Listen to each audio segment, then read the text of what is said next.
सबसे पहले तो मैं यही कहना चाहूँगा कि उत्तर प्रदेश के अंदर सिकलीगर जाति अभी तक रजिस्टर नहीं है। हम बार बार जाते हैं, कभी जत्थे बना बना के दिल्ली जाते हैं, कभी जत्थे बना बना के हम लखनऊ जाते हैं, लेकिन वहाँ का कोई भी फायदा हमें आज तक नहीं हुआ। और जो 21वीं सदी चल रही है उसके अंदर भी सिकलीगर सिख समाज के जो आज नौजवान हैं वो गांवों के अंदर घूमते हैं, चाबियां लगाते हैं। आखिर ये दर्द गवर्नमेंट को क्यों नहीं दिखता?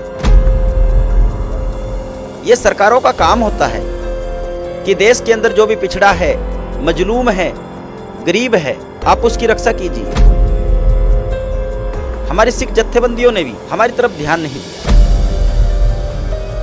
आज हमें जर्नल में लाके आपने छोड़ दिया है। हम जर्नल के लायक नहीं हैं, इतने हम सक्षम नहीं हैं।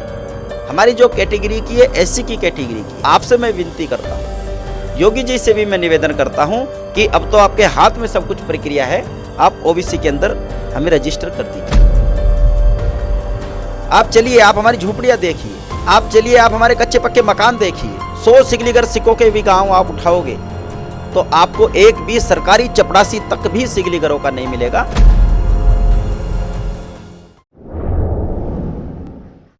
जी वाहिगुरू जी का खालसा वाहिगुरू जी की फतेह। तुसी देख रहे हो अकाल चैनल ते लगातार असी कोशिश करते हैं कि अपने सिखां दियां जे कोई समस्यावां हैगियां ਤਾਂ ਅਸੀਂ ਉਹਨੂੰ ਦੂਰ ਕਰ ਸਕੀਏ। ਜੇ ਕਿਸੇ ਵੀ ਜੇ ਸਿੱਖ ਪਰਿਵਾਰ ਤੱਕ ਜੇ ਕੋਈ ਨੂੰ ਲੋੜ ਹੈਗੀ ਹੈ, ਜੇ ਕਿਸੇ ਵੀ ਕੋਈ ਨੂੰ ਕੋਈ ਸਰਕਾਰੀ ਤਸੱਦਦ ਵੀ ਜੇ ਹੋ ਰਹੀ ਹੈ ਤੇ ਉਹਦੀ ਆਵਾਜ਼ ਤੁਹਾਡੇ ਤੱਕ ਪਹੁੰਚਾਈਏ। ਅੱਜ ਅਸੀਂ ਗੱਲਬਾਤ ਕਰਾਂਗੇ ਸਿਕਲੀਗਰ ਸਿੱਖਾਂ ਦੇ ਬਾਰੇ। ਸਿਕਲੀਗਰ ਸਿੱਖਾਂ ਨੂੰ ਲਗਾਤਾਰ ਪਿਛਲੇ ਦਿਨਾਂ ਕਈ ਸਮੱਸਿਆਵਾਂ ਦਾ ਸਾਹਮਣਾ ਕਰਨਾ ਪੈ ਰਿਹਾ ਹੈਗਾ। ਕਾਫੀ ਗਰੀਬੀ ਦੇ ਵਿੱਚ ਉਹ ਰਹਿੰਦੇ ਨੇ। ਹਾਲਾਂਕਿ ਉਹ ਕਹਿੰਦੇ ਕਿ ਉਹ ਅਸੀਂ ਖਾਲਸਾ ਜਿਹੜਾ ਗਰੀਬ ਨਹੀਂ ਹੁੰਦਾ, ਪਰ ਉਹ ਲੋੜਵੰਦ ਜਿਹੜੀ ਕੰਡੀਸ਼ਨਾਂ ਦੇ ਵਿੱਚ ਉਹ ਰਹਿੰਦੇ ਨੇ। ਸਿਰਫ ਪੂਰਾ ਸੂਰਾ ਹੀ ਆਪਣੇ ਖਰਚਾ ਜਿਹੜਾ ਉਹ ਕਰ ਪਾਉਂਦੇ ਨੇ, ਖਾ ਕਮਾ ਪਾਉਂਦੇ ਨੇ। ਸਿਕਲੀਗਰ ਦੀ ਗੱਲ ਕਰੀਏ ਤਾਂ ਸਿਕਲਗੜ ਇਹ ਕਿਉਂ ਕਿਹਾ ਗਿਆ? ਸਿਕਲ ਦਾ ਮਤਲਬ ਹੁੰਦਾ ਲੋਹਾ ਔਰ ਲੋਹੇ ਨੂੰ ਘੜਨ ਵਾਲੇ ਨੂੰ ਸਿਕਲਗੜ। ਗੁਰੂ ਹਰਗੋਬਿੰਦ ਸਾਹਿਬ ਜੀ ਦੇ ਟਾਈਮ ਤੇ ਸਿਕਲੀਗੜ ਜਿਹੜੇ ਕੁਝ ਆਏ ਸੀਗੇ ਜਿਨ੍ਹਾਂ ਨੂੰ ਲੋਹੇ ਦੇ ਜਿਹੜੇ ਹੈਗਾ ਨਾ ਸ਼ਸਤਰ ਬਣਾਉਣ ਦੀ ਜਾਚ ਸੀਗੀ। ਗੁਰੂ ਹਰਗੋਬਿੰਦ ਸਾਹਿਬ ਜੀ ਨੇ ਉਹਨਾਂ ਨੂੰ ਆਪਣੇ ਕੋਲ ਰੱਖਿਆ ਤਾਂ ਉਹ ਸਿਕਲੀਗਰ ਸਿੱਖ ਬਣੇ। ਫਿਰ ਉਹ ਸਿੱਖ ਸੱਜ ਗਏ। ਪਹਿਲੇ ਉਹ ਸਿੱਖ ਨਹੀਂ ਸਨ, ਪਰ ਜਦੋਂ ਸਿੱਖ ਸੱਜ ਗਏ। ਹੋਰ ਇੱਕ ਡੇਟਾ ਦੱਸਿਆ ਜਾ ਰਿਹਾ ਕਿ ਅੱਜ ਭਾਰਤ ਦੇ ਵਿੱਚ ਤਕਰੀਬਨ 12-13 ਕਰੋੜ ਤੋਂ ਵੱਧ ਜਿਹੜਾ ਹੈਗਾ ਸਿਕਲੀਗਰ ਸਿੱਖ ਮੌਜੂਦ ਨੇ, ਜਿਹੜੇ ਕਿ ਨਾ ਸਿੱਖਾਂ ਦੇ ਵਿੱਚ ਰਜਿਸਟਰਡ ਨੇ, ਨਾ ਸਿੱਖ ਸੰਸਥਾਵਾਂ ਉਹਨਾਂ ਨੂੰ ਅਪਣਾ ਰਹੀਆਂ, ਨਾ ਸਿੱਖ ਜਥੇਬੰਦੀਆਂ ਉਹਨਾਂ ਨੂੰ ਅਪਣਾ ਰਹੀ ਹੈ, ਤੇ ਨਾ ਹੀ ਸਰਕਾਰ ਉਹਨਾਂ ਨੂੰ ਕਿਸੇ ਅੱਛੀ ਕੈਟਾਗਰੀ ਦੇ ਰਹੀ ਹੈ। ਹਾਲਾਂਕਿ ਕਈ ਸਟੇਟਾਂ ਦੇ ਵਿੱਚ ਉਹਨਾਂ ਨੂੰ ਸ਼ਡਿਊਲ ਕਾਸਟ ਦੇ ਵਿੱਚ ਰਜਿਸਟਰ ਵੀ ਕੀਤਾ ਗਿਆ, ਪਰ ਕਈ ਸਟੇਟਾਂ ਦੇ ਵਿੱਚ ਹਜੇ ਵੀ ਰਜਿਸਟਰ ਨਹੀਂ ਨੇ, ਜਿੱਦਾਂ ਕਿ ਯੂਪੀ। ਅੱਜ ਯੂਪੀ ਦੇ ਸਿਕਲੀਗਰ ਸਿੱਖਾਂ ਦੇ ਬਾਰੇ ਹੀ ਅਸੀਂ ਗੱਲਬਾਤ ਕਰਾਂਗੇ। ਤੁਹਾਨੂੰ ਇਤਿਹਾਸ ਨਾਲ ਜੋੜ ਰਹੇ ਸੀਗੇ। ਗੁਰੂ ਹਰਗੋਬਿੰਦ ਸਾਹਿਬ ਜੀ ਦੇ ਟਾਈਮ ਤੇ ਉਹ ਸ਼ਸਤਰ ਬਣਾਉਂਦੇ ਸੀਗੇ। ਗੁਰੂ ਗੋਬਿੰਦ ਸਿੰਘ ਸਾਹਿਬ ਦੇ ਟਾਈਮ ਤੱਕ ਵੀ, ਗੁਰੂ ਮਹਾਰਾਜਾ ਰਣਜੀਤ ਸਿੰਘ ਟਾਈਮ ਦੇ ਤੱਕ ਵੀ ਇਹ ਸ਼ਸਤਰ ਬਣਾਉਂਦੇ ਰਹੇ ਔਰ ਫੌਜਾਂ ਨੂੰ ਦਿੰਦੇ ਰਹੇ। ਅੱਡ-ਅੱਡ ਥਾਵਾਂ ਤੇ ਜਿੱਥੇ ਵੀ ਰਾਜਿਆਂ ਮਹਾਰਾਜਿਆਂ ਨੂੰ ਇਹ ਸ਼ਸਤਰ ਬਣਾ ਕੇ ਦਿੰਦੇ ਸੀਗੇ।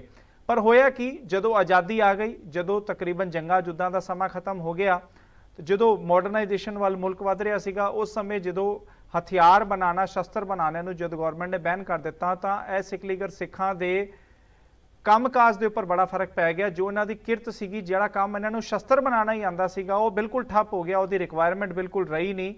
ਚੋਰ ਡਾਕੂਆਂ ਤੋਂ ਬਚਣ ਵਾਸਤੇ ਲੋਕੀ ਪਹਿਲੇ ਸ਼ਸਤਰ ਲੈ ਲੈਂਦੇ ਸੀ, ਪਰ ਅੱਜ ਹਰ ਥਾਂ ਤੇ CCTV ਫੁਟੇਜ ਜਾਂ ਬੜੀ ਚੀਜ਼ਾਂ ਹੈਗੀਆਂ, ਜਿਸ ਕਰਕੇ ਡਿਮਾਂਡ ਘਟ ਗਈ। ਕਾਨੂੰਨ ਆ ਗਿਆ, ਜੇ ਕਿਸੇ ਤੇ ਅਟੈਕ ਤੁਸੀਂ ਕਰ ਨਹੀਂ ਸਕਦੇ, ਨਹੀਂ ਤੇ ਕਾਨੂੰਨ ਦਾ ਸ਼ਿਕੰਜਾ ਤੁਹਾਡੇ ਤੇ ਕੱਸਿਆ ਜਾਏਗਾ। ਸੋ ਇਹਨਾਂ ਸਮੱਸਿਆਵਾਂ ਦੇ ਕਾਰਨ ਜਿਹੜਾ ਸਿਕਲੀਗਰ ਸਿੱਖਾਂ ਨੂੰ ਸਮੱਸਿਆਵਾਂ ਇਹ ਆਈਆਂ ਕਿ ਇਹਨਾਂ ਦੇ ਕੰਮਕਾਜ ਬੰਦ ਹੋ ਗਏ, ਠੱਪ ਹੋ ਗਏ। ਉਸ ਤੋਂ ਬਾਅਦ ਇਹਨਾਂ ਨੇ, ਜੇ ਮਿਡਲ ਇੰਡੀਆ ਦੀ ਗੱਲ ਕਰੀਏ, ਯੂਪੀ, ਰਾਜਸਥਾਨ, ਮੱਧ ਪ੍ਰਦੇਸ਼ ਤੱਕ, ਇਹਨਾਂ ਨੇ ਤਾਂ ਤਾਲੇ ਚਾਬੀ ਬਣਾਉਣ ਦਾ ਕੰਮ ਅਪਣਾ ਲਿਆ। ਉਸ ਤੋਂ ਬਾਅਦ ਜੇ ਸਾਊਥ ਇੰਡੀਆ ਦੀ ਗੱਲ ਕਰੀਏ ਤਾਂ ਮਹਾਰਾਸ਼ਟਰ ਤੋਂ ਬਾਅਦ ਤੇਲੰਗਾਨਾ, ਆਂਧਰ ਪ੍ਰਦੇਸ਼ ਦੇ ਸਿਕਲੀਗਰ ਸਿੱਖਾਂ ਨੇ ਤਵੇ ਕੜਾਈਆਂ ਬਣਾਉਣ ਦਾ ਕੰਮ ਸ਼ੁਰੂ ਕੀਤਾ, ਬਰਤਨ ਬਣਾਉਣ ਦਾ ਕੰਮ ਸ਼ੁਰੂ ਕੀਤਾ। ਸਾਡੇ ਕੋਲ ਯੂਪੀ ਦੀ ਇੱਕ ਸਿੱਖ ਜਥੇਬੰਦੀ ਅੱਜ ਮੌਜੂਦ ਹੈਗੀ ਹੈ, ਉਸ ਦੇ ਨਾਲ ਹੀ ਅਸੀਂ ਗੱਲਬਾਤ ਕਰਾਂਗੇ। ਯੂਪੀ ਦੇ ਕੁਝ ਸਿੱਖ ਜਥੇਬੰਦੀਆਂ ਨਾਲ, ਜਿਹੜੇ ਕਿ ਸਿਕਲੀਗਰ ਸਿੱਖਾਂ ਦੀ ਇੱਕ ਜਥੇਬੰਦੀ ਹੈਗੀ ਆ, ਉਹ ਅੱਜ ਸਾਡੇ ਕੋਲ ਇੱਥੇ ਪਹੁੰਚੀ ਹੈਗੀ ਹੈ ਔਰ ਆ ਕੇ ਅੱਜ ਉਹ ਸਾਡੇ ਨਾਲ ਗੱਲਬਾਤ ਕਰੇਗੀ।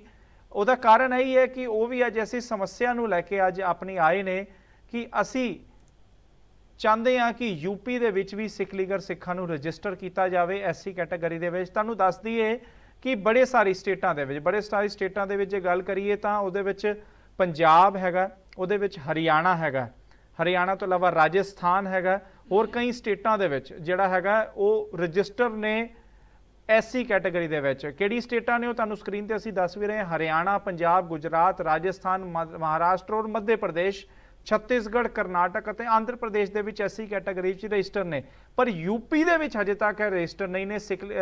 ਅਗਰ ਸਿੱਖ ਜਿਹੜੇ ਨੇ ਐਸਸੀ ਕਿਸੇ ਕੈਟਾਗਰੀ 'ਚ ਨਹੀਂ ਆਉਂਦੇ। ਸਾਡੇ ਕੋਲ ਇੱਕ ਜਥੇਬੰਦੀ ਆਈ ਹੈ ਜੋ ਕਹਿ ਰਹੀ ਹੈ ਕਿ ਅਸੀਂ ਰਜਿਸਟਰ ਕਰਾਉਣ ਵਾਸਤੇ ਕਾਫੀ ਲੰਬੀ ਜਿਹੜੀ ਲੜਾਈ ਹੈਗੀ ਆ, ਅਸੀਂ ਉਹ ਲੜਦੇ ਪਏ ਹੈਗੇ ਆ। ਉਹ ਜਥੇਬੰਦੀ ਦਾ ਅਸੀਂ ਤੁਹਾਨੂੰ ਨਾਮ ਵੀ ਦੱਸਦੇ ਹੈਗੇ ਆ। ਸਾਡੇ ਕੋਲ ਪਹੁੰਚੀ ਹੈ ਸਿੱਖ ਸਿੱਖ ਸਮਾਜ ਸੇਵਾ ਸੰਸਥਾ ਜੋ ਕਿ ਰਜਿਸਟਰ ਹੈ ਉੱਤਰ ਪ੍ਰਦੇਸ਼ ਦੀ, ਜੋ ਕਹਿ ਰਹੇ ਪਿਛਲੇ 50 ਸਾਲਾਂ ਤੋਂ ਇਹਨਾਂ ਦੇ ਬਜ਼ੁਰਗ ਵੀ ਇਹ ਕੰਮ ਕਰ ਰਹੇ ਆ ਕਿ ਆਪਾਂ ਕਿਸੇ ਤਰੀਕੇ ਰਜਿਸਟਰ ਹੋ ਜਾਈਏ, ਪਰ ਹਜੇ ਤੱਕ ਉਹ ਰਜਿਸਟਰ ਨਹੀਂ ਹੋ ਪਾ ਰਹੇ ਆ।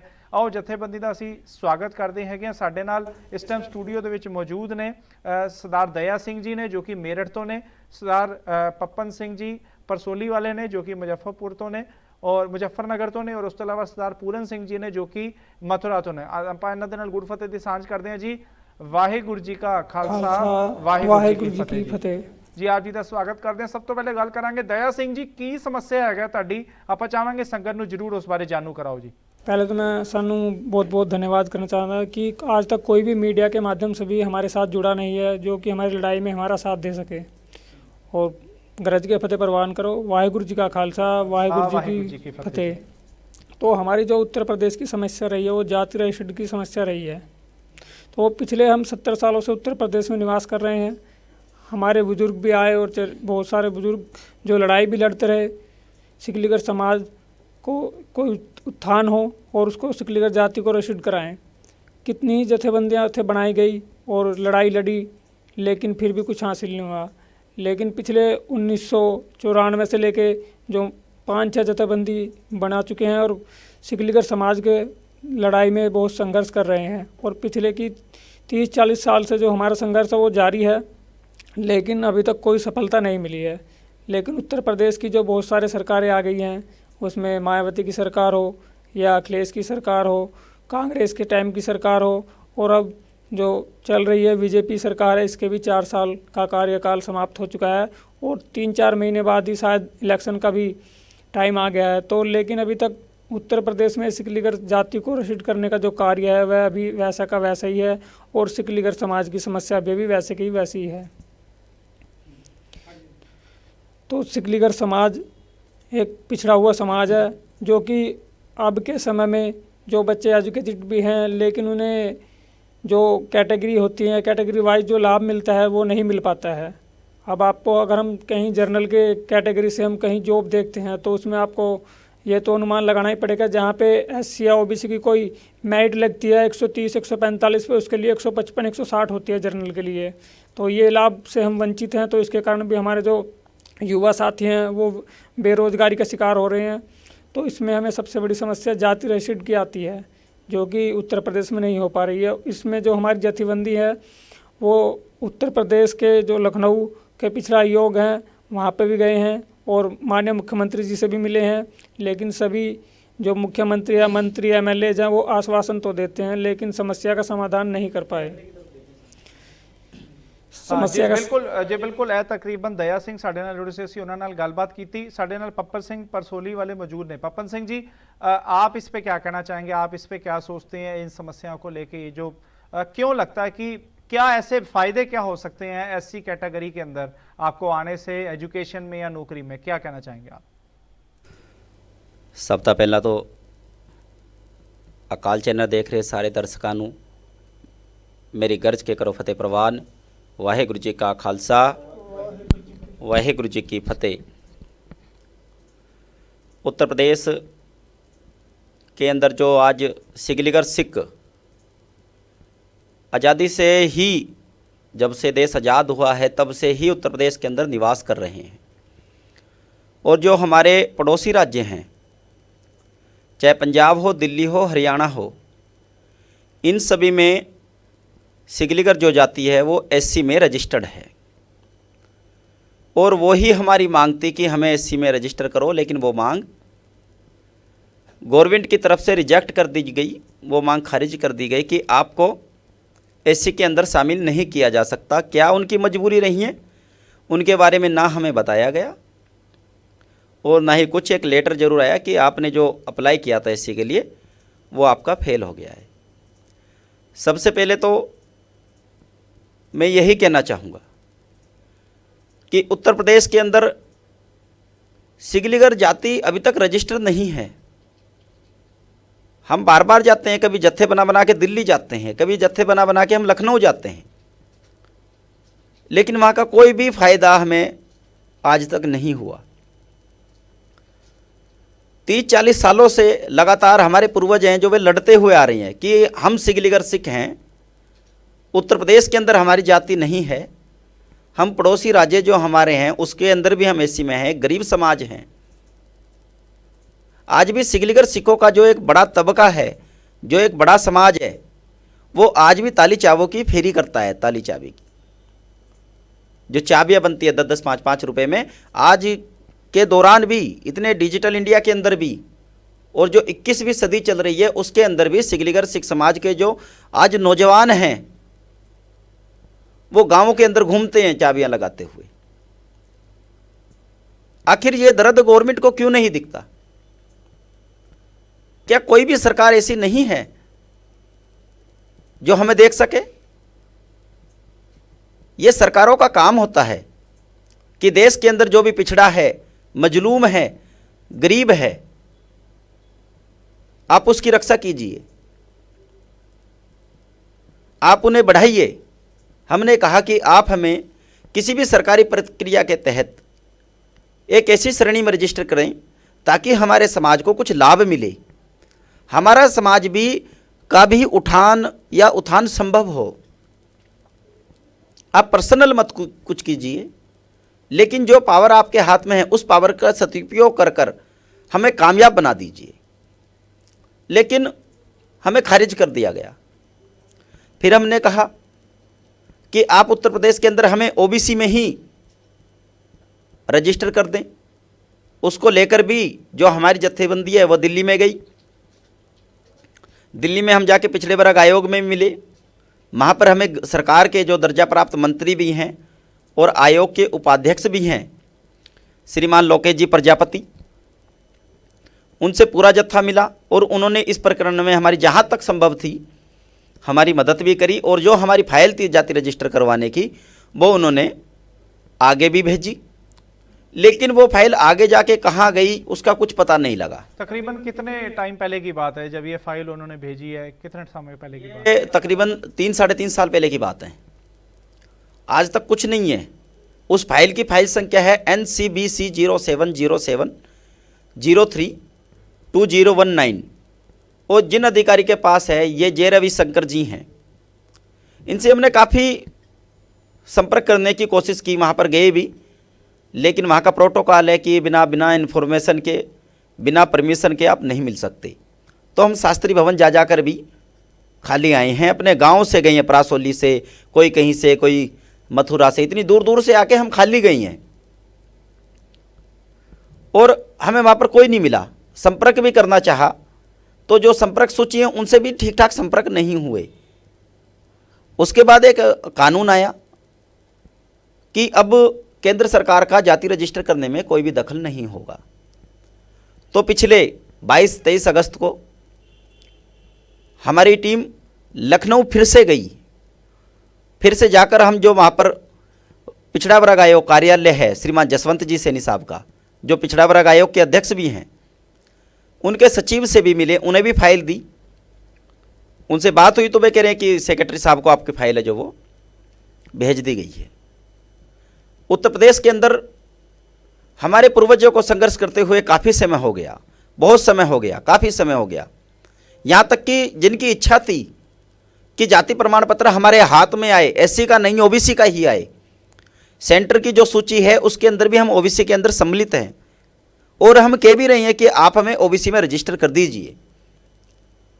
हम वहाँ तक भी चले गए। हम वहाँ जाकर भी बताते हैं कि साहब हम सिख हैं, सिगलीगर सिख हैं, अभी तक हमारी कोई भी सुध नहीं ली गई। जबकि सरकार का काम होता है वो आए, ढूंढे, जो गरीब है उसको उस हिसाब से अधिकार दे, जो जितना गरीब है उसको उस अधिकार से शामिल दे। लेकिन ऐसा नहीं हो पाया। हम वहाँ जाते हैं, हम चीख चीख के बताते हैं कि साहब हम सिगलीगर सिख हैं, आप हमारी तरफ ध्यान दीजिए, हमारा समाज बहुत पिछड़ा हुआ समाज है। आप चलिए, आप हमारी झोपड़ियाँ देखिए, आप चलिए, आप हमारे कच्चे पक्के मकान देखिए, आप चलिए, आप हमारा समाज देखिए। 100 सिगलीगर सिखों के भी गांव आप उठाओगे तो आपको एक भी सरकारी चपरासी तक भी सिगलीगरों का नहीं मिलेगा। उसके अंदर बहुत बड़ा जो कारण है एक जाति प्रमाण पत्र का, एक कारण ही नहीं है, एक विशाल समस्या है जिसके नीचे हमारा समाज दबता हुआ जा रहा है, दबता हुआ जा रहा है, दबता हुआ जा रहा है। हमारी सिख जत्थेबंदियों ने भी हमारी तरफ ध्यान नहीं दिया। काफी संस्थाएं एजुकेशन करवाती हैं हमारी तरफ, लेकिन जो बड़ी जत्थेबंदी हैं उन्होंने आज तक बिल्कुल भी ध्यान नहीं दिया। बड़ी जत्थेबंदियों के जो गुरुद्वारा प्रबंधक कमेटी के सदस्य होते हैं वे भी हमारे जानकार हैं, वे भी हमें जानते हैं। उनको भी पता है कि उत्तर प्रदेश के अंदर सिगलीगर जाति के बच्चे हैं जो वे रहते हैं, सिगलीगर जाति के लोग रहते हैं, और उनकी एक बहुत पुरानी जत्थेबंदियां संघर्ष करती हुई आ रही हैं कि आप हमें उत्तर प्रदेश के अंदर जाति रजिस्टर करो, हमारी जाति रजिस्टर करो, ताकि हमारा उठान और उत्थान संभव हो सके, हम भी एक मुख्य विचारधारा से जुड़ सकें। आज हमें जर्नल में लाके आपने छोड़ दिया है। हम जर्नल के लायक नहीं हैं, इतने हम सक्षम नहीं हैं। हमारी जो कैटेगरी की है एससी की कैटेगरी की है। आप किसी कारणवश नहीं रजिस्टर एससी में कर पाए तो आपसे मैं विनती करता हूं, योगी जी से भी मैं निवेदन करता हूं कि अब तो आपके हाथ में सब कुछ प्रक्रिया है, आप ओबीसी के अंदर हमें रजिस्टर कर दीजिए। जो जन कल्याण मंत्री हैं पिछड़ा वर्ग आयोग के अनिल जी राजभर, उनके वहां पर भी हमने फाइल दी है। उत्तर प्रदेश के और कई मिनिस्टर ऐसे हैं जिनको हमने अपनी फाइल दी है। हमारे सिख लीडर से भी हम मिले, सरदार बलदेव सिंह जी औलख साहब से। हाँ, जो यूपी के जो माइनॉरिटी के मिनिस्टर हैं जो उनसे भी मिले आप? जी सर, हम सरदार बलदेव सिंह जी औलख साहब से भी मिले, उनको हमने दी। उन्होंने भी जितनी मदद उनसे मैक्सिमम हो सकती थी उन्होंने इतनी मदद की। लेकिन मैं उनसे निवेदन करना चाहूँगा, आप सरकार में हैं और आप तब तक हमारा साथ दें जब तक हमारी ये समस्या समाप्त नहीं हो जाती।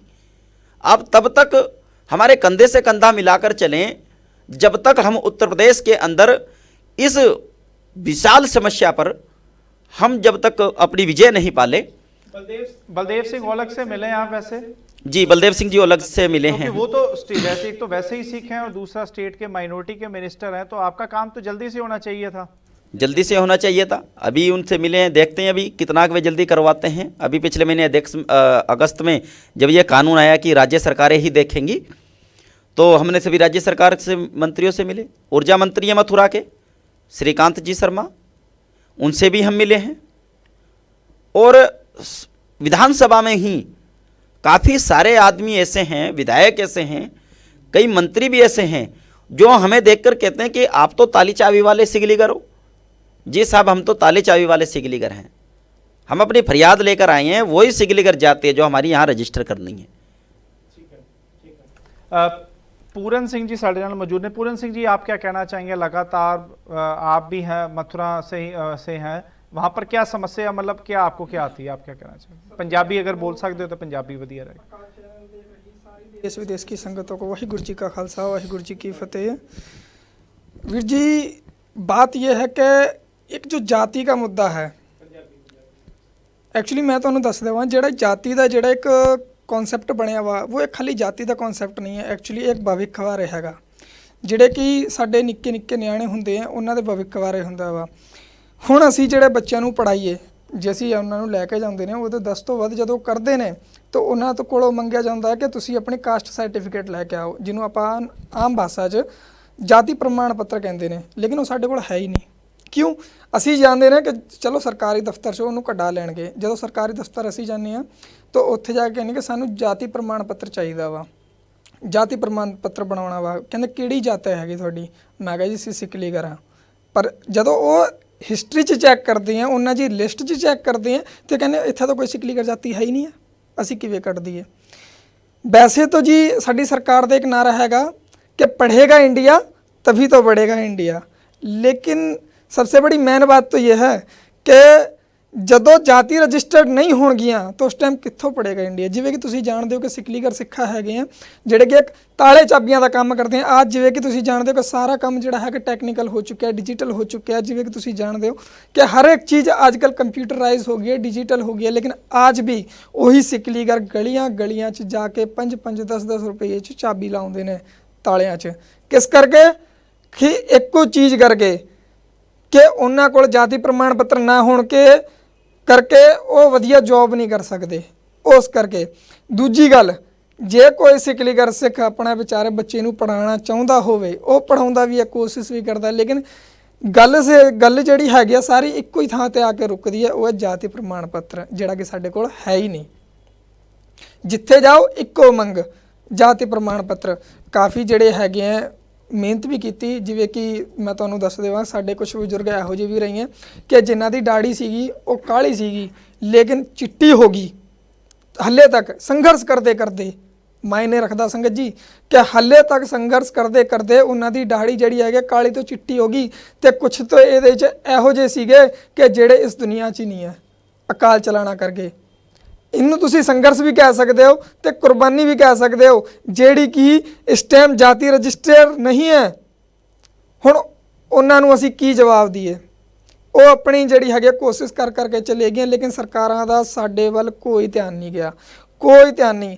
ਅਸੀਂ ਲਖਨਊ ਚੱਕਰ ਖਾਏ, ਦਿੱਲੀ ਆਏ, ਕੋਈ ਫਾਇਦਾ ਨਹੀਂ ਹੋਇਆ। ਅਭੀ ਕੁਛ ਦਿਨਾਂ ਦੀ ਪਹਿਲਾਂ ਗੱਲ ਹੈਗੀ ਆ, ਮੈਂ ਇੱਕ ਭਾਈ ਨੂੰ ਬੇਨਤੀ ਕੀਤੀ ਸੀ, ਭਾਈ ਸਾਹਿਬ ਜੀ ਨੂੰ, ਕਿ ਜੀ ਸਾਡੀ ਜਾਤੀ ਦਾ ਮਾਮਲਾ ਹੈਗਾ, ਇੰਜ ਗੱਲ ਹੈ। ਤਾਂ ਸਭ ਤੋਂ ਵੱਡੀ ਗੱਲ ਤਾਂ ਇਹ ਹੈਗੀ ਆ ਕਿ ਸਾਡੇ ਪੰਜਾਬ ਦੇ ਲੋਕਾਂ ਨੂੰ, ਸਾਡੇ ਸਿੱਖਾਂ ਨੂੰ ਖਾਸ ਕਰਕੇ ਆਹੀ ਨਹੀਂ ਪਤਾ ਕਿ ਸਿਕਲੀਗਰ ਹੈ ਕੌਣ, ਸਿਕਲੀਗਰ ਹੈ ਕੌਣ ਨੇ। ਦੂਜੀ ਗੱਲ ਆ ਹੈ, ਜਿਹੜੇ ਬੈਠੇ ਨੇ ਮੰਤਰੀ ਸੰਤਰੀ ਜਿਹੜੇ ਲਖਨਊ ਬੈਠੇ ਨੇ, ਉਹ ਸਾਨੂੰ ਕਹਿ ਦਿੰਦੇ ਨੇ ਕਿ ਤੁਸੀਂ ਤਾਂ ਉਹੀ ਤਾਲੀ ਚਾਬੀ ਵਾਲੇ ਸਿਕਲੀਗਰ ਹੋ, ਲੇਕਿਨ ਉਹਨਾਂ ਨੂੰ ਆ ਪਤਾ ਵਾ ਕਿ ਅਸੀਂ ਉਹ ਤਾਲੇ ਚਾਬੀ ਵਾਲੇ ਸਿਕਲੀਗਰ ਹੈਗੇ ਹਾਂ, ਲੇਕਿਨ ਉਹਨਾਂ ਦੇ ਰਿਕਾਰਡ 'ਚ ਫਾਈਲਾਂ ਨਹੀਂ ਬੋਲਦੀਆਂ ਕਿ ਅਸੀਂ ਸਿਕਲੀਗਰ ਹੈਗੇ ਹਾਂ। ਗੌਰਮੈਂਟ ਤਾਂ ਕਹਿੰਦੀ ਹੈ ਕਿ ਉੱਤਰ ਪ੍ਰਦੇਸ਼ 'ਚ ਸਿਕਲੀਗਰ ਸਿੱਖ ਹੈ ਹੀ ਨਹੀਂ ਹੈ, ਜਦਕਿ ਸਭ ਤੋਂ ਵੱਧ ਸੰਖਿਆ ਦੇ ਵਿੱਚ ਸਿਕਲੀਗਰ ਸਿੱਖ ਉੱਤਰ ਪ੍ਰਦੇਸ਼ 'ਚ ਨੇ। ਹੁਣ ਮੇਰੇ ਸਾਥ ਮੌਜੂਦ ਨੇ ਭਾਈ ਦਇਆ ਸਿੰਘ ਜੀ ਜਿਹੜੇ ਕਿ ਮੇਰਠ ਤੋਂ ਨੇ, ਭਾਈ ਪਪਨ ਸਿੰਘ ਪਰਸੋਲੀ ਜਿਹੜੇ ਕਿ ਮੁਜ਼ੱਫਰਨਗਰ ਤੋਂ ਨੇ। ਅਲੱਗ-ਅਲੱਗ ਥਾਵਾਂ 'ਤੇ ਸਾਡੀ ਸੰਗਠਨ ਜਿਹੜਾ ਹੈਗਾ ਸਿਕਲੀਗਰ ਸਿੱਖ ਸਮਾਜ ਸੇਵਾ ਸੰਸਥਾ ਆ ਜਿਹੜੀ ਹੈਗਾ ਕੰਮ ਕਰ ਰਹੀ ਹੈ। ਐਸੇ ਹੋਰ ਵੀ ਲੋਕਾਂ ਨੇ ਜਿਹੜੇ ਕਿ ਜੁਝਾਰੂ ਸਿੰਘ ਨੇ ਜਿਹੜੇ ਕਿ ਕੰਮ ਕਰ ਰਹੇ ਹਨ, ਲੇਕਿਨ परिणाम ਹਲੇ ਤੱਕ ਕੋਈ ਵੀ ਪੋਜ਼ਿਟਿਵ ਨਹੀਂ ਆਇਆ। ਕਾਫੀ ਦਫ਼ਤਰਾਂ ਦੇ ਅਸੀਂ ਚੱਕਰ ਖਾਏ ਲੇਕਿਨ ਕੋਈ ਹੱਲ ਨਹੀਂ ਨਿਕਲਿਆ। ਹੁਣ ਇਸ ਗੌਰਮੈਂਟ ਨੂੰ ਵੀ ਅਸੀਂ ਕੋਸ਼ਿਸ਼ਾਂ ਕੀਤੀਆਂ, ਇਸ ਗੌਰਮੈਂਟ ਨੂੰ ਵੀ ਅਸੀਂ ਆਪਣੀ ਤਕਲੀਫ ਦੱਸੀ ਹੈ, ਲੇਕਿਨ ਹੱਲੇ ਤੱਕ ਉਸ ਦਾ ਵੀ ਕੋਈ ਜਵਾਬ ਨਹੀਂ ਆਇਆ।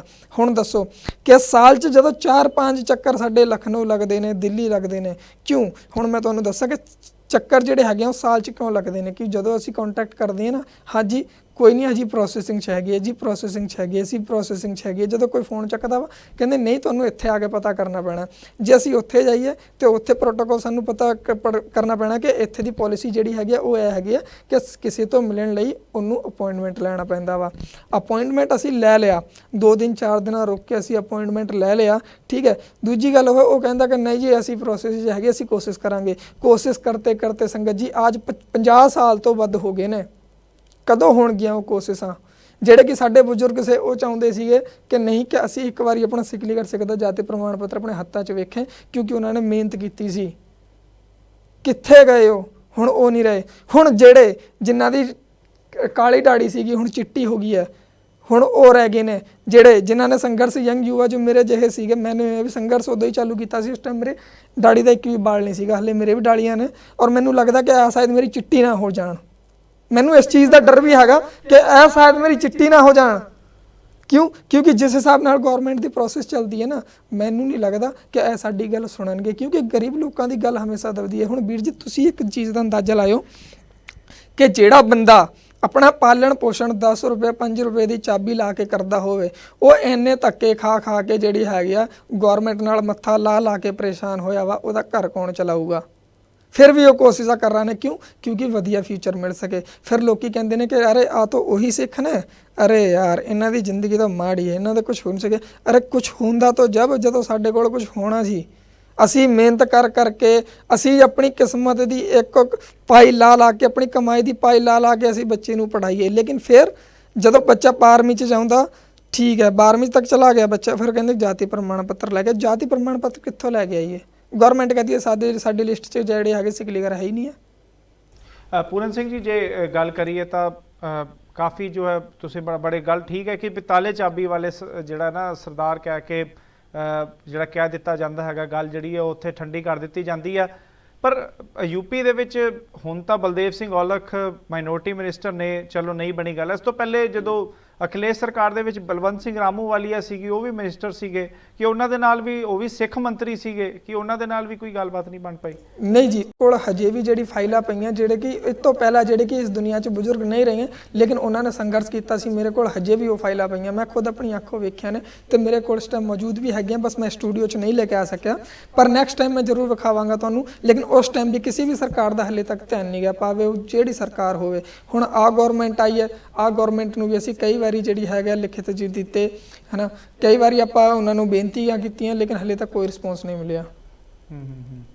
ਤੇ ਫਾਈਲ ਹੈਗੀਆਂ ਸੰਗਤ ਵਿੱਚ ਵੀ ਸਾਂਝਾ ਕਰਾਂਗਾ ਤੇ ਮੈਂ ਬੇਨਤੀ ਕਰਾਂਗਾ ਕਿ ਸਾਡੀ ਆਵਾਜ਼ ਨੂੰ ਵੱਧ ਤੋਂ ਵੱਧ ਬੁਲੰਦ ਕੀਤਾ ਜਾਵੇ। ਤੇ ਦੂਜੀ ਗੱਲ, ਸਾਡੇ ਭਾਈਚਾਰੇ, ਸਾਡੇ ਸਿੱਖ ਭਾਈਚਾਰੇ ਨੂੰ ਵੀ ਨਹੀਂ ਪਤਾ ਕਿ ਸਿੱਖ ਲੀਡਰ ਹੈ ਕੌਣ, ਉਹਨਾਂ ਨੂੰ ਵੀ ਪਤਾ ਲੱਗਣਾ ਚਾਹੀਦਾ ਕਿ ਨਹੀਂ, ਕਿ ਉਹਨਾਂ ਦੇ ਭਰਾ ਜਿਹੜੇ ਹੈਗੇ ਆ, ਜਿਹੜੇ ਕਿ ਅੱਜ ਹਾਲਾਤ ਦੇ ਮਾਰੇ ਹੋਏ ਨੇ, ਉਹ ਉਹਨਾਂ ਦੇ ਹੀ ਭਰਾ ਨੇ, ਜਿਹੜੇ ਕਿ ਸਿੱਖ ਲੀਡਰ ਸਿੱਖ ਦੇ ਨਾਂ ਤੋਂ ਜਾਣੇ ਜਾਂਦੇ ਨੇ। ਮੈਂ ਚਾਹਾਂਗਾ ਕਿ ਪਪਨ ਸਿੰਘ ਜੀ, ਇੱਕ ਵਾਰੀ ਤੁਹਾਡੇ ਨਾਲ ਅਖੀਰ ਦੇ ਵਿੱਚ ਜੋ ਮੈਂ ਗੱਲਬਾਤ ਕਰਨਾ ਚਾਹਾਂਗਾ ਕਿ ਲਗਾਤਾਰ ਤੁਹਾਨੂੰ ਕੀ ਲੱਗਦਾ ਹੈ ਕਿ ਵੀ ਇੰਨਾ ਟਾਈਮ ਹੋ ਗਿਆ, 50 ਸਾਲ ਹੋ ਗਿਆ, यूपी ਦੇ ਵਿੱਚ ਇਹ ਸਮੱਸਿਆ ਕਿਉਂ ਆ ਰਹੀ ਹੈ? ਤੁਸੀਂ ਕਈ ਸਟੇਟਾਂ, ਪੰਜਾਬ, ਹਰਿਆਣਾ ਔਰ ਮੱਧ ਪ੍ਰਦੇਸ਼, ਬੜੀ ਮਤਲਬ ਉੱਥੇ ਵੀ ਬੀਜੇਪੀ ਦੀ ਸਰਕਾਰ ਹੈ, ਕੋਈ ਐਸਾ ਮਸਲਾ ਤੇ ਨਹੀਂ ਕਿ ਵੀ ਕੋਈ ਬੀਜੇਪੀ ਹੈ ਜਾਂ ਤਾਂ ਕਰਕੇ ਨਹੀਂ ਹੋ ਪਾ ਰਿਹਾ, ਕਿਉਂਕਿ ਉਸ ਤੋਂ ਪਹਿਲੇ ਵੀ ਅਖਿਲੇਸ਼ ਸਰਕਾਰ ਸੀ ਤਾਂ ਵੀ ਨਹੀਂ ਹੋ ਪਾਇਆ, ਮਾਇਆਵਤੀ ਸੀ ਤਾਂ ਵੀ ਨਹੀਂ ਹੋਇਆ। ਮਤਲਬ ਹੋਰ ਜੇ ਬੀਜੇਪੀ ਦੀ ਸਰਕਾਰ ਭਾਵੇਂ ਮੱਧ ਪ੍ਰਦੇਸ਼ 'ਚ ਹੈਗੀ, ਉੱਥੇ ਤੁਸੀਂ ਕਹਿ ਰਹੇ ਹੋ ਹੈਗਾ, ਇੱਥੇ ਐਸਸੀ ਦੇ ਵਿੱਚ ਹੈਗਾ। ਸੋ ਕੀ ਸਮੱਸਿਆ ਕੀ ਹੈ ਕਿ ਕਿਉਂ ਨਹੀਂ ਆ ਪਾ ਰਿਹਾ, ਕਿ ਕਿਸ ਤਰੀਕੇ ਦਾ ਪ੍ਰੈਸ਼ਰ ਹੈ? ਦੇਖੋ ਜੀ, ਉਹ ਤਾਂ ਉਹੀ ਦੇਖਣਗੇ ਕਿ ਉਹਨਾਂ ਦੇ ਸਿਸਟਮ ਵਿੱਚ कितने समस्या है। उस समस्या का पता ही नहीं लग पा रहा कि वो समस्या आखिर है क्या। सबसे पहले कल्याण सिंह जी की सरकार थी, राजनाथ सिंह जी की भी सरकार आई, मायावती जी की भी सरकार आई, माननीय मुलायम सिंह जी की भी सरकार आई, अखिलेश यादव जी की भी सरकार आई। ये मुख्यमंत्री रहे हैं उत्तर प्रदेश के, एक विशाल गौरवपूर्ण राज्य के मुख्यमंत्री रहे हैं। और अब योगी आदित्यनाथ की भी सरकार आई, और योगी जी की सरकार से हमें काफ़ी उम्मीद भी थी कि संत के शासन में समाधान हो जाएगा। लेकिन अब योगी जी का भी कार्यकाल पूरा हो चुका है, तो मैं चाहूँगा और गुरु साहिब से मैं ये अरदास भी करूँगा कि इलेक्शन से पहले आप हमारा जो संघर्ष है उसे पूर्ण करवा दें। बहुत आदमी ऐसे हैं, भाई पूर्ण सिंह जी ने बताया, कितने ऐसे आदमी हैं जो जाति प्रमाण पत्र के लिए एक बाल्य अवस्था से ही, ये देख लो वे 16, 17, 17 साल की उम्र से लग गए, क्योंकि 18 साल होने के बाद कोई भी हम दौड़ करेंगे या कुछ भी करेंगे तो उसमें हमें जाति प्रमाण पत्र दिखाना होता है, और वो जाति प्रमाण पत्र हमारे पास है नहीं, तो हम कहाँ से दिखाएंगे उसको, कैसे हम अपने अधिकार मांगेंगे, कहाँ हम जॉब मांगने के लिए जाएंगे।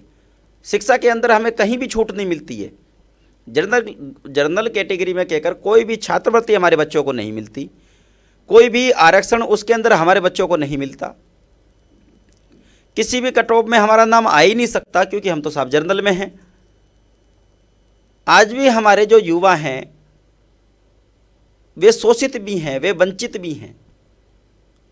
कोई भी अधिकारी हमारे घर पे नहीं आता है जब बरसात होती है। क्यों नहीं आते हैं वे? क्या वोटों के समय ही हम दिखते हैं? और हमने किस सरकार का साथ नहीं दिया, चाहे बसपा हो, सपा हो या भाजपा हो, हर सरकार का हमने साथ दिया है पूरी उम्मीद के साथ कि कोई तो ऐसी सरकार होगी जो हमें ढूंढेगी, हमारा पता लगाएगी, हमारी परिस्थितियों को समझेगी, हमारे दर्द को समझेगी। बहुत आदमी थे जिनकी ये मोले फूट रहे थे, जो दाढ़ी निकलनी शुरू हुई थी वो चिट्टी दाढ़ी हो गई उनकी। कितने बुजुर्ग ऐसे थे जो नौजवान अवस्था में लगे थे, 40, 45 साल की उम्र, लेकिन समस्या का समाधान नहीं होया। लास्ट में वे भी बेचारे अकाल चलाना कर गए। ये ਸੰਗਤ ਜੀ ਤੁਹਾਡੇ ਸਾਹਮਣੇ ਇਹ ਕਹਿੰਦੇ ਕਿ ਦਾੜੀ ਅਜੇ ਨਿਕਲਣੀ ਸ਼ੁਰੂ ਹੋਈ ਸੀ ਕਿ ਤਾਂ ਕੰਮ ਸ਼ੁਰੂ ਕੀਤਾ ਸੀਗਾ, ਪਰ ਦਾੜੀ ਜਿਹੜੀ ਹੈ ਚਿੱਟੀ ਵੀ ਹੋ ਗਈ। ਉਸ ਤੋਂ ਬਾਅਦ ਅਕਾਲ ਚਲਾਣਾ ਤਾਂ ਕਰ ਗਏ ਪਰ ਫਾਈਲਾਂ ਦੇ ਵਿੱਚ ਹਜੇ ਤੱਕ ਸਾਈਨ ਨਹੀਂ ਹੋਏ ਹੈਗੇ ਆ।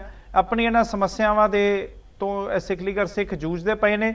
ਅਖੀਰ ਦੇ ਵਿੱਚ ਮੈਂ ਜਿਹੜਾ ਹੈਗਾ ਗੱਲਬਾਤ ਕਰਾਂਗਾ ਸਾਰੇ ਗੈਸਟਾਂ ਤੋਂ। फिर एक मिनट जो सुनेहा दया सिंह जी, लास्ट में आप क्या कहना चाहेंगे जाते हुए मैसेज अकाल चैनल के दर्शकों के माध्यम से?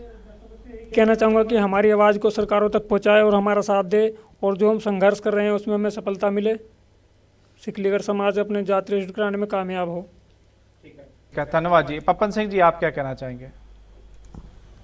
मैं विनती करना चाਹੁੰਦਾ ਵੀਰ ਜੀ ਅਕਾਲ ਤਖਤ ਸਾਹਿਬ ਜੀ ਦੇ ਜਥੇਦਾਰ यानी हरप्रीत सिंह जी तो भी, दिल्ली सिख गुरुद्वारा प्रबंधक कमेटी के प्रधान ते सेवादारी प्रधान, सेवा भाव वाले प्रधान सरदार मजिंदर सिंह जी सिरसा साहब तो भी, ते सिक्का दी होर जथेबंदियां तो ਅਸੀਂ ਸਰਕਾਰ ਨੂੰ ਜਗਾ ਰਹੇ ਹਾਂ। ਪਿਛਲੇ 50 ਸਾਲਾਂ ਤੋਂ ਕੋਸ਼ਿਸ਼ ਕਰ ਰਹੇ ਹਾਂ। ਗੁਰੂ ਸਾਹਿਬ ਮਿਹਰ ਕਰਨ ਅਬ ਕੀ ਵਾਰੀ 'ਚ ਆਪਣਾ ਕੰਮ ਹੋ ਜਾਵੇ। ਇਹੋ ਜਿਹਾ ਪ੍ਰੈਸ਼ਰ ਆਪ ਜੀ ਪਾਓ, यानी हरप्रीत सिंह जी भी एक बार उन्होंने तो संपर्क करन, सरदार मजिंदर सिंह सिरसा साहब भी उन्होंने तो संपर्क करन, ते वे भी साडी गवाही लैन, साडे गवाह बनन कि उत्तर प्रदेश के अंदर यही बंदे सिखलीगर ने जिहड़े लाखां की तादाद विच रह रहे हैं। आखिर किन्ना क चिर कौम नूं दबा जाएगा, सानूं दबिया जाएगा। यह भी दबना ही है वीर जी कि असी अपना हक 50 साल ले नहीं पाए, और ना ही साढ़े ਜਿਹੜੇ बड़े वीर ने, बड़े भरा ने, एक अहुदियां ते ने, प्रधान ने, ते अपने सोशल सर्विस विच ने, सरकारी सर्विस विच भी ने। उन्हां तो भी मैं बेनती करांगा वीर जी, आप जी आओ, तुहाडे लोड़ दी, तुहाडे साथ दी सानू बहुत बहुत ज़रूरत है। यूपी वाल ध्यान दो, यूपी दे सिखलीगर जिहड़े सिख ने 80 ने जिहड़े, साडी वालों ध्यान दो। एजुकेशन का भी तो नाले साडा रोज़गार का भी। अज साडे पल्ले कुछ भी रोज़गार नहीं है, कुछ भी रोज़गार नहीं है। सानू रोज़गार भी दिओ तो सानू शिक्षा भी सस्ती कराओ, तो नाले जड़ा वो प्रबंध है जाति प्रमाण पत्र का वो तो जरूर करो। इन्नी की मेरी विनती है जी। जी बिल्कुल। हुण असीं पूरन सिंह नाल भी गलबात करांगे। संगे तुहानूं दस दईए कि अकाल चैनल सिखलीगर सिखां वास्ते काम करदा पिया। भावें तेलंगाना दे विच एक एजुकेशन सेंटर जिथे ਜਿਹੜਾ ਕਿ ਜਗਤੀਆਲ ਦੇ ਵਿੱਚ ਖੋਲ੍ਹਿਆ ਗਿਆ ਹੈਗਾ, ਜਿੱਥੇ ਕਿ ਕੰਪਿਊਟਰ ਐਜੂਕੇਸ਼ਨ ਪੜ੍ਹਾਈ, ਬੱਚਿਆਂ ਨੂੰ ਪੰਜਾਬੀ ਗੁਰਮੁਖੀ ਸਿਖਾਉਣੀ, ਹੋਰ ਭੈਣਾਂ ਨੂੰ ਸਿਲਾਈ ਮਸ਼ੀਨ ਸਿਖਾਉਣੀ, ਔਰ ਉਸ ਤੋਂ ਇਲਾਵਾ ਰਾਜਕੋਟ ਦੇ ਵਿੱਚ ਵੀ ਕਈ ਜੋ ਕਿ ਸਿਖਲੀਗਰ ਸਿੱਖਾਂ ਤੱਕ 25 ਪਰਿਵਾਰਾਂ ਤੱਕ ਤਾਲੇ ਚਾਬੀ ਦੀਆਂ ਮਸ਼ੀਨਾਂ, ਮਾਡਰਨ ਮਸ਼ੀਨਾਂ ਉਹਨਾਂ ਨੂੰ ਦਿੱਤੀਆਂ ਗਈਆਂ। ਕਈ ਪਰਿਵਾਰਾਂ ਨੂੰ ਸਾਈਕਲਾਂ ਦਿੱਤੀਆਂ ਗਈਆਂ, ਕਈ ਪਰਿਵਾਰਾਂ ਨੂੰ ਸਿਲਾਈ ਮਸ਼ੀਨਾਂ ਵੀ ਦਿੱਤੀਆਂ ਗਈਆਂ। ਪੂਰਨ ਸਿੰਘ ਵੀ ਉਸ ਸੇਵਾ ਦੇ ਵਿੱਚ ਮੌਜੂਦ ਸੀਗੇ। ਸੋ ਅਕਾਲ ਚੈਨਲ ਵੱਲੋਂ ਅਸੀਂ ਕੋਸ਼ਿਸ਼ ਕਰ ਰਹੇ ਹਾਂ ਕਿ ਜੇ ਕੋਈ ਵੀ ਐਜੂਕੇਸ਼ਨ ਦੇ ਵਿੱਚ ਕੰਮ ਕੀਤਾ ਜਾ ਸਕੇ। ਪੂਰਨ ਸਿੰਘ ਜੀ, ਤੁਹਾਡਾ ਕੋਈ ਸੁਨੇਹਾ ਕੋਈ ਜਾਂਦੇ ਹੋਵੇ? ਪਹਿਲਾਂ ਤਾਂ ਬਹੁਤ ਬਹੁਤ ਧੰਨਵਾਦ ਅਕਾਲ ਚੈਨਲ ਨੂੰ ਜਿਹੜੇ ਕਿ ਸਿਖਲੀਗਰ ਸਿੱਖਾਂ ਨਾਲ ਹਮੇਸ਼ਾ ਖੜੀ ਰਹਤੇ ਆਈ ਹੈ। ਤੇ ਦੂਜੀ ਗੱਲ ਆ ਵੀ ਹੈ ਧੰਨਵਾਦ ਗੁਰਪ੍ਰੀਤ ਵੀਰ ਜੀ ਆਪ ਜੀ ਦਾ ਵੀ, ਜਿਹੜੇ ਕਿ ਸਿਖਲੀਗਰ ਸਿੱਖਾਂ ਨੂੰ ਹਮੇਸ਼ਾ ਤੁਸੀਂ ਨਾਲ ਲੈ ਕੇ ਚੱਲੇ ਹੋ। ਤੇ ਹੁਣ ਬਾਰੀ ਸੰਗਤਾਂ ਦੀ ਹੈ। ਸੰਗਤਾਂ ਜੀ ਬੇਨਤੀ ਹੈ ਜੀ ਸੰਗਤ ਜੀ ਕਿ ਜਿਵੇਂ ਕਿ ਸਿਖਲੀਗਰ ਸਿੱਖਾਂ ਤੁਸੀਂ ਹੱਲੇ ਤੱਕ ਜਿਹੜੀ ਹੈਗੀ ਕਾਮਯਾਬ ਬਣਾਉਂਦੇ ਆਏ ਹੋ, ਆ ਜਿਹੜਾ ਮੁੱਦਾ ਹੈਗਾ ਤੁਸੀਂ ਇਹਦੇ ਵਿੱਚ ਵੀ ਸਹਿਯੋਗ ਕਰੋਗੇ ਤੇ ਆਪਣਾ ਵਜੂਦ ਵਿਖਾ ਕੇ ਜਿਹੜੇ ਆਪਣੇ ਤੋਂ ਵਿਛੜੇ ਨੇ ਉਹਨਾਂ ਨੂੰ ਵੀ ਜਿਹੜੇ ਹੈਗੇ ਆਪਣੇ ਨਾਲ ਕਰੋਗੇ। ਬਾਕੀ ਅਸੀਂ ਕੋਸ਼ਿਸ਼ਾਂ ਕਰ ਰਹੇ ਨੇ। ਉਹ ਕਹਿੰਦੇ ਨਾ ਕਿ ਹਮ ਹੋंगे ਕਾਮਯਾਬ, ਮਨ ਮੇਂ ਹੈ ਵਿਸ਼ਵਾਸ, ਪੂਰਾ ਹੈ ਵਿਸ਼ਵਾਸ, ਹਮ ਹੋंगे ਕਾਮਯਾਬ। ਤਾਂ ਅਸੀਂ ਹਿੰਮਤਾਂ ਜਿਹੜੀ ਹੈਗੀਆਂ ਉਹ ਹਾਰੀਆਂ ਨਹੀਂ ਨੇ। ਬਹੁਤ ਬਹੁਤ ਧੰਨਵਾਦ ਜੀ, ਬਹੁਤ ਬਹੁਤ ਅਕਾਲ ਚੈਨਲ ਧੰਨਵਾਦ ਆਪ ਜੀ ਦਾ ਵੀ। ਗੁਰਪ੍ਰੀਤ ਵੀਰ ਜੀ ਆਪ ਜੀ ਦਾ ਬਹੁਤ ਬਹੁਤ ਧੰਨਵਾਦ ਜੀ। ਬਿਲਕੁਲ। ਲਗਾਤਾਰ ਸੰਗਤ ਜੀ ਸਾਰੇ ਸਿੱਖਾਂ ਦੀ ਆਵਾਜ਼ ਚੁੱਕਣ ਦੇ ਵਾਸਤੇ ਅਸੀਂ ਤੁਹਾਡੇ ਸਹਿਯੋਗ ਚਾਹੁੰਦੇ ਹੈਗੇ ਹਾਂ, ਔਰ ਆਪ ਜੀ ਦਾ ਸਹਿਯੋਗ ਮਿਲਦਾ ਤਾਂ ਹੀ ਅਸੀਂ ਜੋ ਸਿੱਖਾਂ ਦੀ ਆਵਾਜ਼ ਨੂੰ ਬੁਲੰਦ ਕਰ ਪਾਉਂਦੇ ਹਾਂ ਇਸ ਅਕਾਲ ਚੈਨਲ ਦੇ ਰਾਹੀਂ।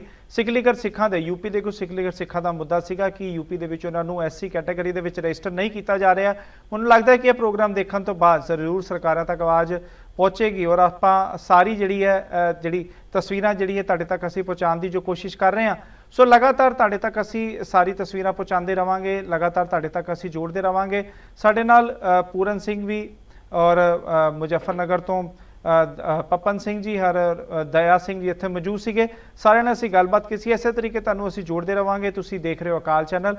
ਗੁਰਫਤਿਹ ਦੀ ਸਾਂਝ ਕਰਦੇ ਹਾਂ ਜੀ। ਵਾਹਿਗੁਰੂ ਜੀ ਕਾ ਖਾਲਸਾ, ਵਾਹਿਗੁਰੂ ਜੀ ਕੀ ਫਤਿਹ।